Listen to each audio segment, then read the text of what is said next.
이제 우리 성경 말씀을 함께 보시겠습니다. 우리 구약 성경 사무엘상 25장 말씀입니다. 오늘 사무엘상 25장 36절에서 38절까지 말씀인데 구약 성경 453면에 있습니다. 다 찬 줄로 믿고 제가 봉독해 올리겠습니다. 아비가일이 나발에게로 돌아오니 그가 왕의 잔치 같은 잔치를 그 집에 배설하고 대취하여 마음에 기뻐함으로 아비가일이 밝은 아침까지는 다소간 말하지 아니하다가 아침에 나발이 포도주가 깬 후에 그 아내가 그에게 이 일을 고하매 그가 낙담하여 몸이 돌과 같이 되었더니 한 열흘 후에 여호와께서 나발을 치심에 그가 죽으니라. 아멘. 내일은 우리 미국의 그 메모리얼 데이죠. 메모리얼 데이. 참 사람이 살면서 누구에게나 이렇게 은혜를 입게 되는데 이제 그 은혜를 이렇게 자주 우리가 잊어버립니다. 말씀을 묵상하다가 잠을 좀 자려고 침대에 누워서 생각을 해보니까 내가 얼마나 많은 은혜를 받은 사람인가. 너무나 많이 내가 가지고 있다. 이런 것을 생각을 하게 되고 감사하게 됩니다. 그러다가 참 이 성경 사무엘상 25장의 이 나발이라고 하는 사람, 누구보다 많은 은혜를 받았는데 감사할 줄 모르는 사람, 이 사람의 생각이 탁 떠올랐어요. 그래서 정말 우리가 나에게 있는 이 하나님의 은혜가 얼마나 많은가, 그 많은 은혜를 입었으면서도 우리는 얼마나 이 어리석은 나발처럼 또 감사하지 않았는가, 이런 생각을 해보면서 참 하나님의 말씀으로 우리가 은혜를 나누려고 준비했습니다. 하나님께서 사울을 이스라엘의 초대왕으로 삼았는데 사울이 하나님께서 사울을 사용하시죠. 아말렉에서 큰 싸움에서 이기게 하고 또 가는 곳마다 하나님께서 사울을 귀하게 쓰시는데 이 사울이 그만 그 모든 일들이 하나님께서 자기를 도우신 것을 잃어버리고 자기 스스로 이 일을 이룬 것으로 이제 착각을 하게 됩니다. 하나님의 은혜를 잃어버리면 그 자체가 교만이죠. 자기를 높이게 되고 또 자기의 이름으로 또 이렇게 자기 이름을 높이는 그런 공덕비를 세우기도 하고 또 하나님이 아말렉 사람들을 쳐서 다 이렇게 진멸하라고 했는데 또 그 가축들을 자기의 몫으로 숨기고 하나님의 말씀을 순종하지 않죠. 우리는 이런 것을 보면서 하나님 앞에 은혜를 받고 이 쓰임 받는다고 해서 다 되는 것이 아니다. 잠시 교만한 마음이 틈탈 때 하나님을 거역하고 자기를 자랑하고 자기의 이름을 높이고 자기의 영광을 쫓을 때 오늘 하나님은 사울을 버리신 것처럼 버릴 수도 있다. 그런 얘기죠. 하나님께서 사울을 버리시기로 작정하시고 이제 이새의 아들 가운데 다윗을 이스라엘 왕으로 삼으려고 했습니다. 하나님의 뜻을 거역한 사울은 끊임없이 다윗을 죽이려고 하죠. 다윗이 사울을 피해서 이제 도망갈 수밖에 없었는데 다윗을 쫓는 600명의 사람들과 함께 잠시 몸을 피신했던 곳이 갈멜이라고 하는 겁니다. 갈멜. 우리가 갈멜 잘 알지 않습니까? 엘리야 선지자 때 갈멜산 숲이 우거지고 곰이 나오기도 하는, 또 그런가 하면 또 나지막한 야산에는 농사도 짓고 또 그 다음에 거기 양떼들이 풀을 뜯고, 이 갈멜은 요단강 건너편이기 때문에 조금 기름진 땅이었습니다. 그래서 오늘 여기 사무엘상 25장 2절 3절에 보면은 마온에 한 사람이 있는데 그 업이 갈멜에 있고, 말하자면 그 사람의 업, 양떼와 소떼를 기르는 업이 갈멜에 있다고 하죠. 힘이 부하여 양이 3천이요 염소가 1천이므로 그가 갈멜에서 양털을 깎고 있었으니. 갈멜이 기름진 땅이거든요. 냇가가 흐르고 숲이 우거지고 골짜기가 있고 야산에는 푸른 초장이 있고, 양떼나 염소떼를 거기가 먹이가 좋죠. 다윗이 그 갈멜에 피신해서 있다 보니까 그 갈멜에서 양을 떼와 이 염소떼를 치던 이 나발이라고 하는 사람, 그 사람들의 이제 목자들을 좀 지켜주게 됩니다. 넓은 그런 광야, 그렇지만 황무지가 아니고 기름진 그 땅, 많은 사람들이 거기서 양떼나 염소떼를 먹이니까 도적들이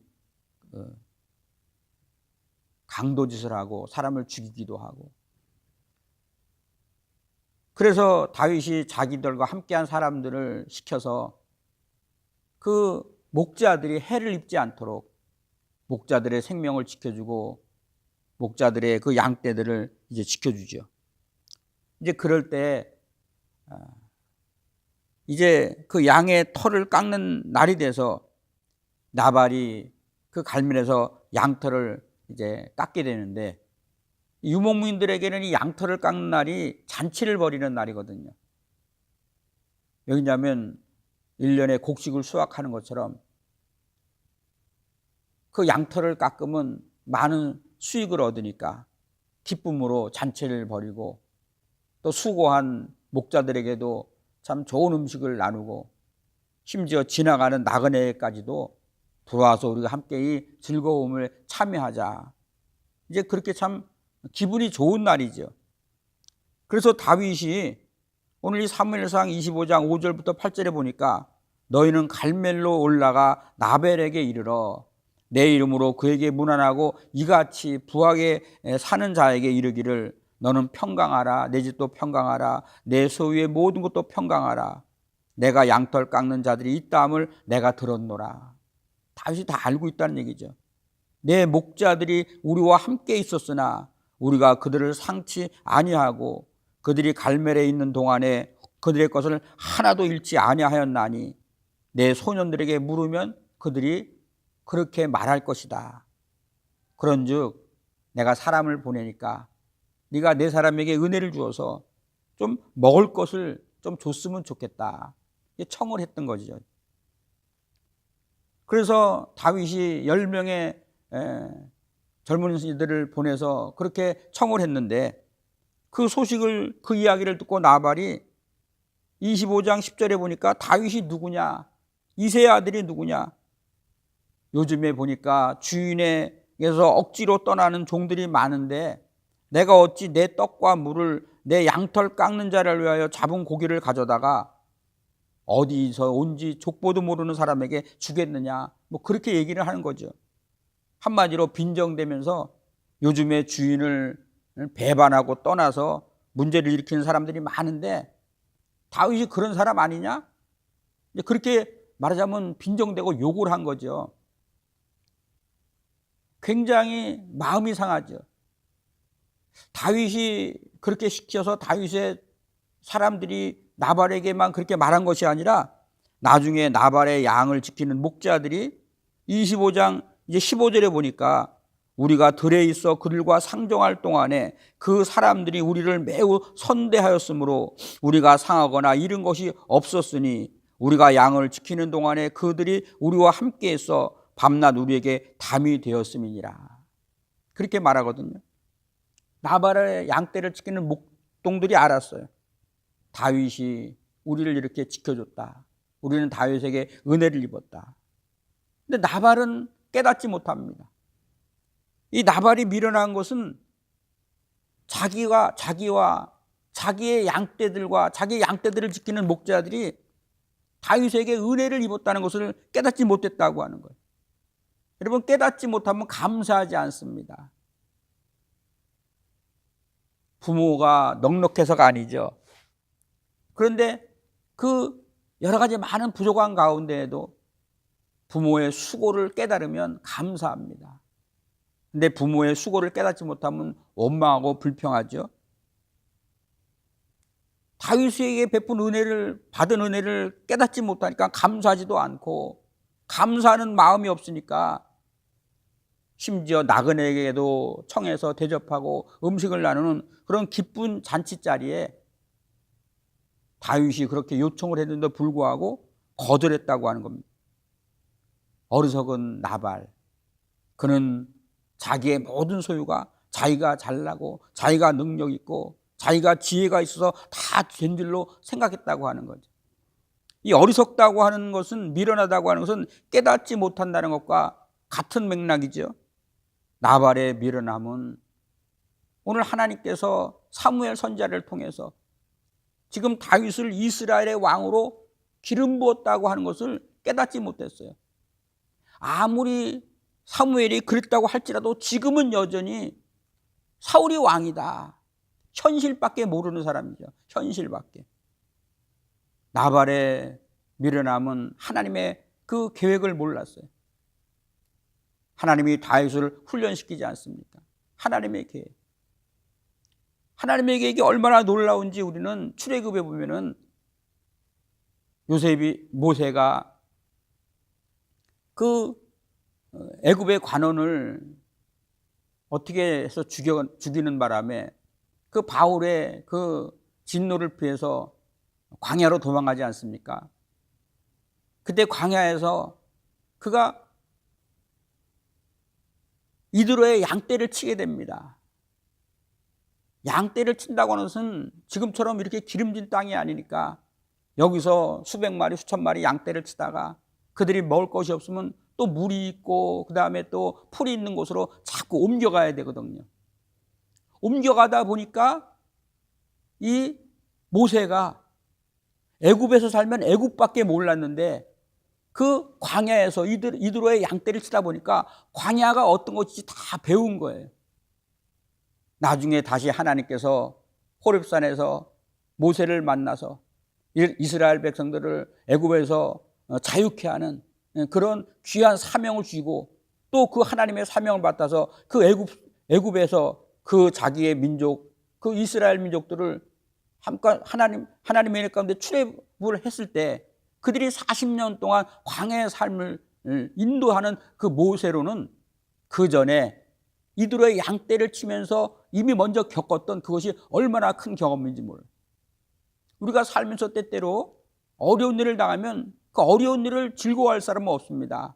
그런데 그때 겪었던 어려운 일들, 힘든 일이 나중에 또다시 그와 비슷한 일을 만날 때 우리에게 유익이 된다고 하는 거, 그거 우리 알지 않습니까? 바로 다윗도 그랬던 거예요. 지금 문제는 사울의 그 어떤 사울이 죽이려고 하는 그 문제를 피해서 광야에서 도망가고 심지어 브레스에게도 몸을 피했지만 나중에 그것 때문에 광야에서의 싸움, 이방인들과의 싸움, 브레스의 싸움에서 그 모든 것을 다 아니까 굉장히 유리했다고 하는 거죠. 하나님은 그렇게 쓰시는 겁니다.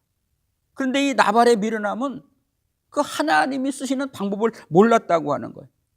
역사가 어떻게 흘러갈 것인지, 현실에만, 오직 지금 현재의 즐거움에만 관심이 있는 사람.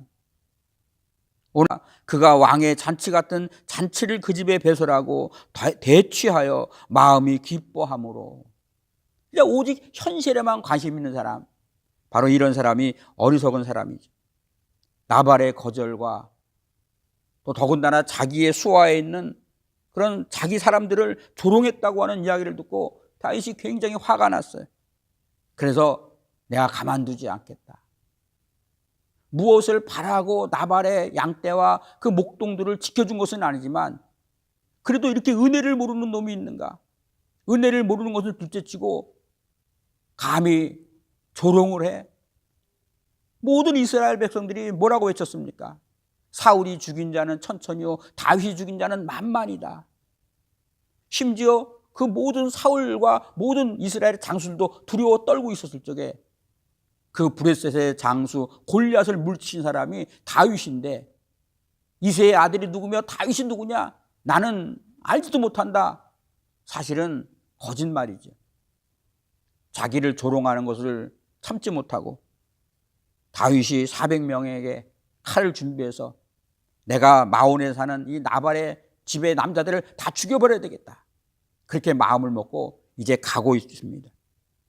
그때 나발의 종들이 막 찾아와서 그 나발의 아내인 아비가일에게 보고를 합니다. 다윗이 우리 주인에게 문안하여 광야에서 사제를 보내었는데 주인이 그들에게 모욕을 주었습니다. 수욕하였나니 우리가 들에 있어 그들과 상종할 동안에 그 사람들이 우리를 매우 선대하였으므로 우리가 상하거나 잃은 것이 없었으니 우리가 양을 지킨 동안에 그들이 우리와 함께 있어 밤낮 우리에게 담이 되었습니다. 그런데 당신의 남편 나발이 그 사람들을 모욕했다. 그래서 그 다윗이 지금 우리 주인과 주인의 온 집을 다 해하기로 지금 결정했다. 근데 주인은 불량한 사람이라서 이 이야기를 해봤자 듣지 않으니까 지금 당신이 어떻게 할지 생각해봐라. 지금 그런 내용이 사무엘상 25장 14절에서 17절까지의 내용이에요.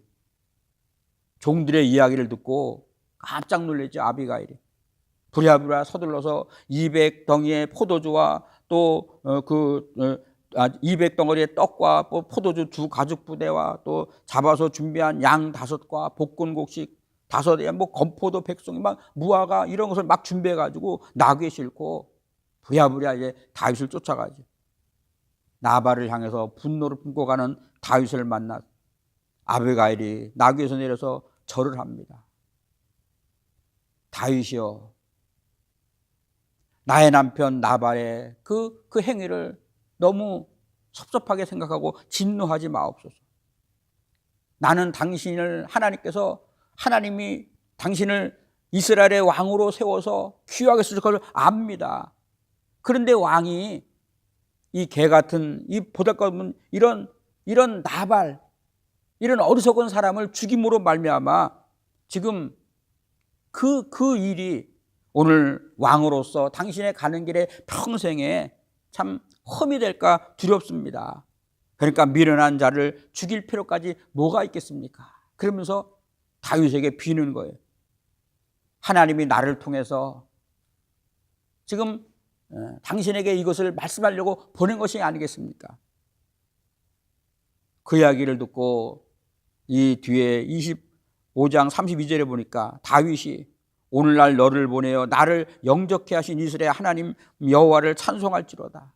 또 내 지혜를 찬송하리로다. 오늘날 내가 피를 흘리는 것과 또 보수하는 것을 하나님이 너를 통해서 막으셨느니라.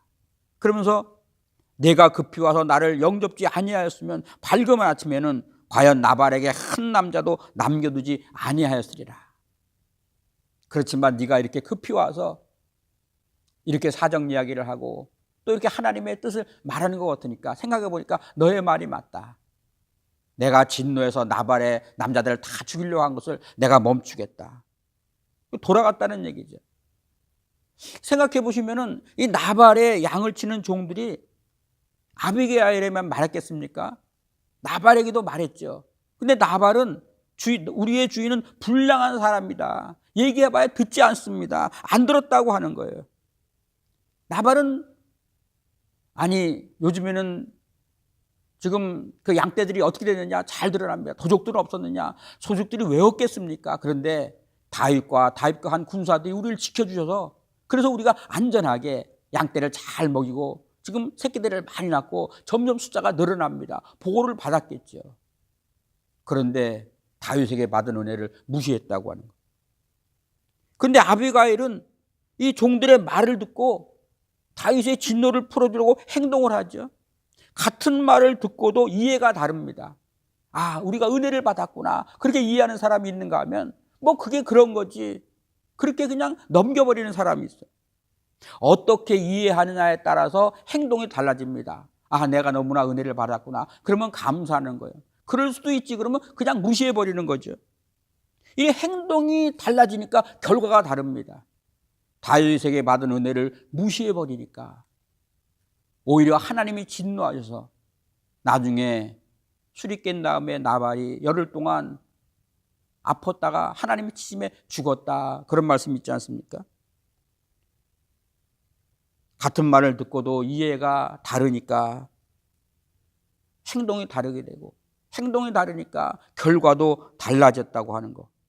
오늘 깨닫는 지혜가 우리에게 있어야 되겠습니다. 아비가일이 부랴부랴 자기 남편에게 가보니까 자기 남편이 왕의 잔치 같은 큰 잔치를 벌여놓고 크게 취해가지고 정신이 없는 거예요. 이런 때 얘기해봤자 사람이 뭐 말이 들어가겠습니까? 아비가일이 잠잠하고 있다가 그 다음날 아침에 술이 깨어난 다음에 전날에 있었던 일을 설명을 하죠. 이 신앙의 지혜는 그런 거예요. 반드시 해야 될 말은 해야 되겠지만 그러나 상황과 때를 분별해야 되죠. 사람이 감정이 막 이렇게 올라갈 때 무슨 얘기를 하면 안 들어요. 조금 컴다운 한 다음에.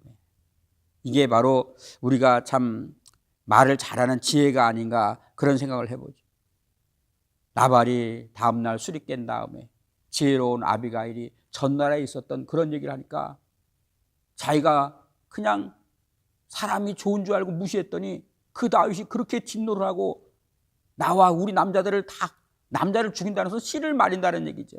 그러려고 그랬어? 너무나 놀랐고 두려워갖고 낙심해서 몸에 병이 들어가지고 돌처럼 굳어졌다. 열흘 동안 그 후에 하나님의 치심에 죽었다. 오늘 이 사건이죠. 이 사건. 오늘 성경은 이 나발의 어리석음을 통해서 오늘 성도들에게 교훈을 주신 하나님의 말씀이라고 하는 거죠. 그 말씀의 첫 번째가 뭡니까? 오늘 우리의 인생에서 잃어버려야 할 것이 있고 잃어버려서는 안 되는 일이 있다는 것이죠. 잃어버려도 괜찮아요. 여러분 돈 잃어버려도 괜찮습니다. 그러나 예수 잃어버리면 큰일 나는 겁니다. 예수 잃어버리면 생명을 잃어버리는 거니까. 명예 잃어버리는 거 괜찮습니다. 그러나 예수 잃어버리면 큰일 나죠. 이 은혜를 받았음으로도 불구하고 그 은혜를 깨닫지 못하는 이 나발, 어리석은 이 나발의 결말. 그렇다면 우리가 무엇을 잃어버리지 말아야 할 것인가? 물론 하나님의 은혜지요. 하나님의 은혜를 잃어버리면 안 됩니다. 그런데 왜 하나님의 은혜를 사람들이 자주 잊어버릴까? 심지어 이사야서 1장 3절에 보니까 소는 그 임자를 알고 나귀는 주인의 구유를 알건만은 이스라엘은 알지 못하고 나의 백성은 깨닫지도 못하는도다.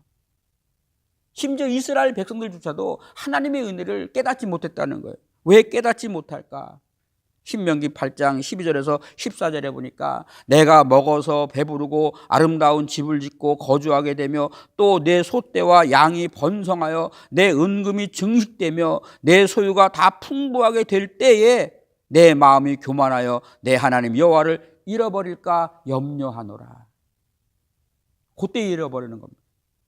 가난할 때 하나님을 잃어버리는 것이 아니라 부자가 될 때 하나님을 잊어버려요. 참 너무 아이러니하죠. 사람이 잘 먹고 잘 살고 명예를 얻고 권세를 가지게 되면요 교만한 마음이 딱 들어오는 거예요. 성공하고 출세하고 재물이 많아지면 자기가 능력이 있어서 잘된 줄로 착각하는 겁니다.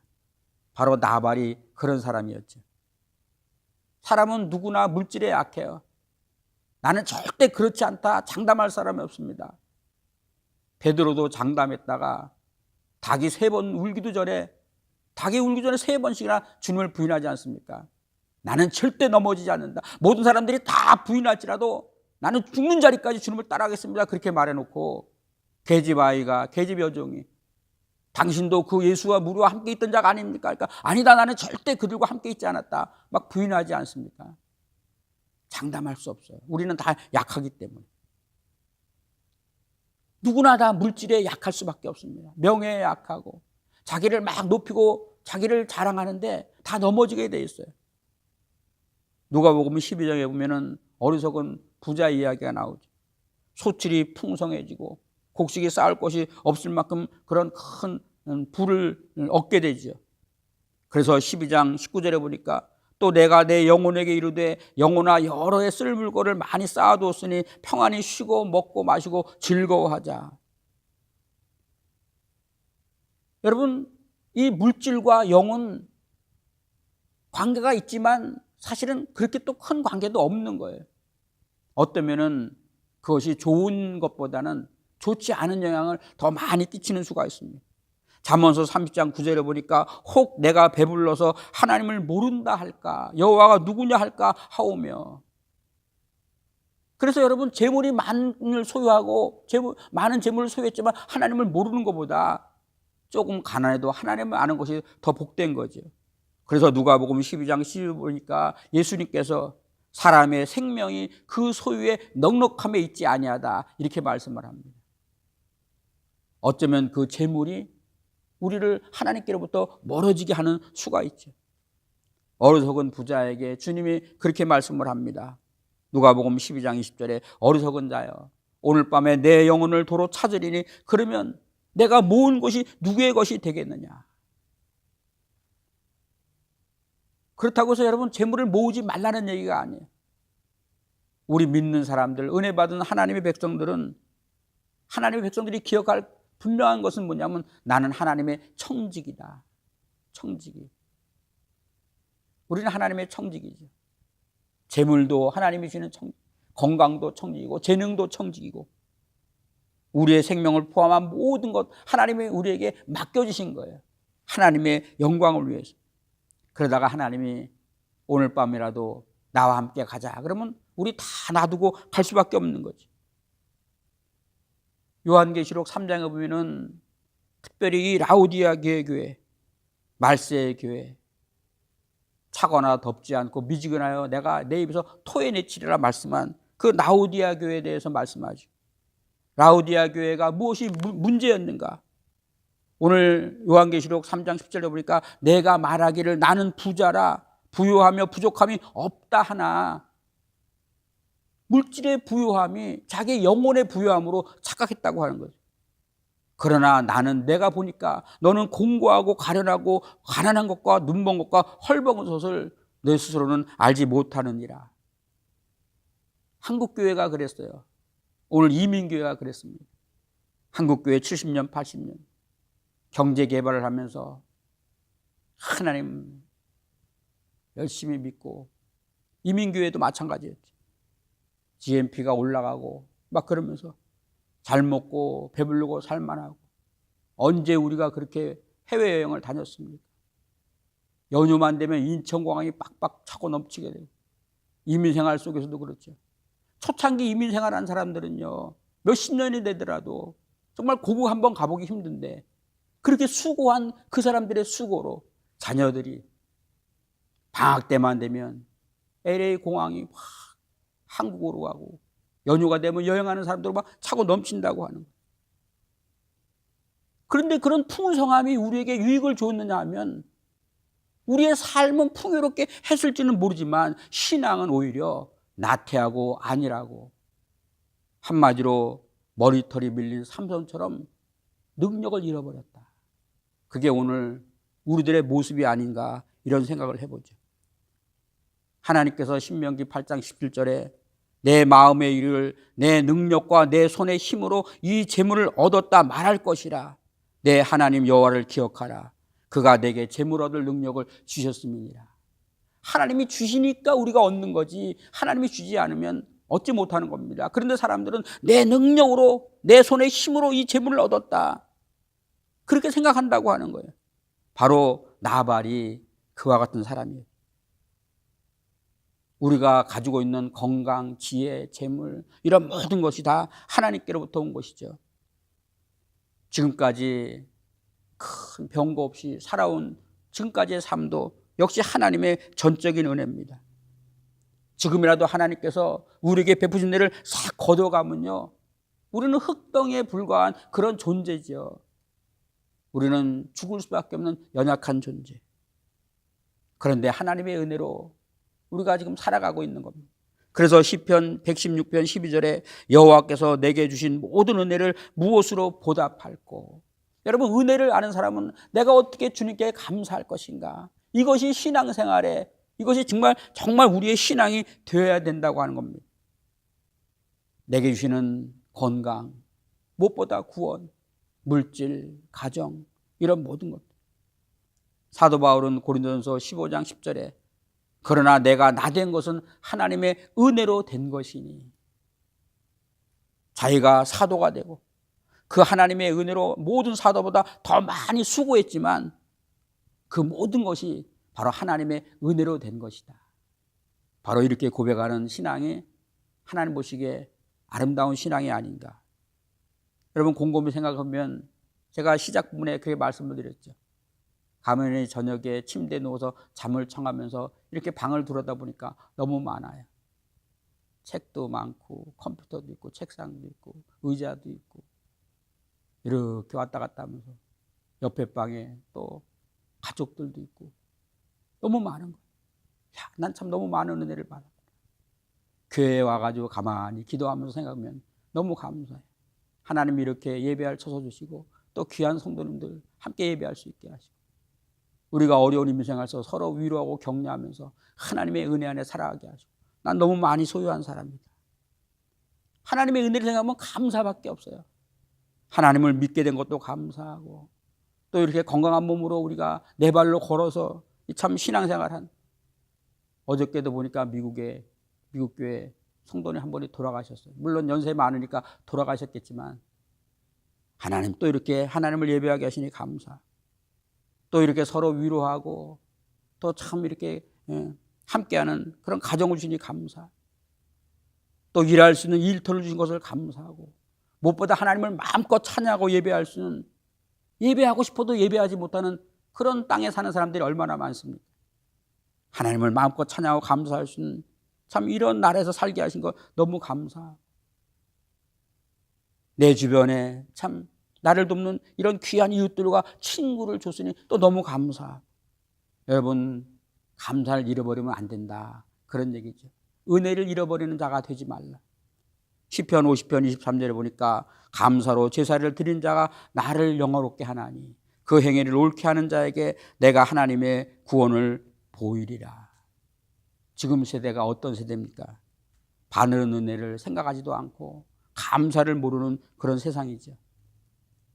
오늘 저와 여러분은 하나님께서 내게 베푸신 그 모든 은혜를 기억하고 항상 감사함을 통하여 하나님이 약속하신 복을 누리는 저와 여러분이 되시기를 주님의 이름으로 기도드립니다. 기도하겠습니다. 하나님 아버지, 감사합니다. 오늘 생각해 볼 때 우리 현실의 문제가 참 너무 힘들지만 그러나 그 문제에 눌려서 하나님이 약속하신 큰 복과 베푸신 은혜를 잃어버리는 그런 어리석은 자가 되지 말게 하옵소서. 지혜를 주셔서 우리에게 주시는 모든 은혜를 감사하고 또 하나님이 기뻐하시고 더 큰 복과 은혜를 얻게 하시는 하나님의 귀한 종들이 다 될 수 있도록 축복해 주시옵소서. 예수 그리스도의 이름으로 감사하며 기도 올리옵나이다. 아멘.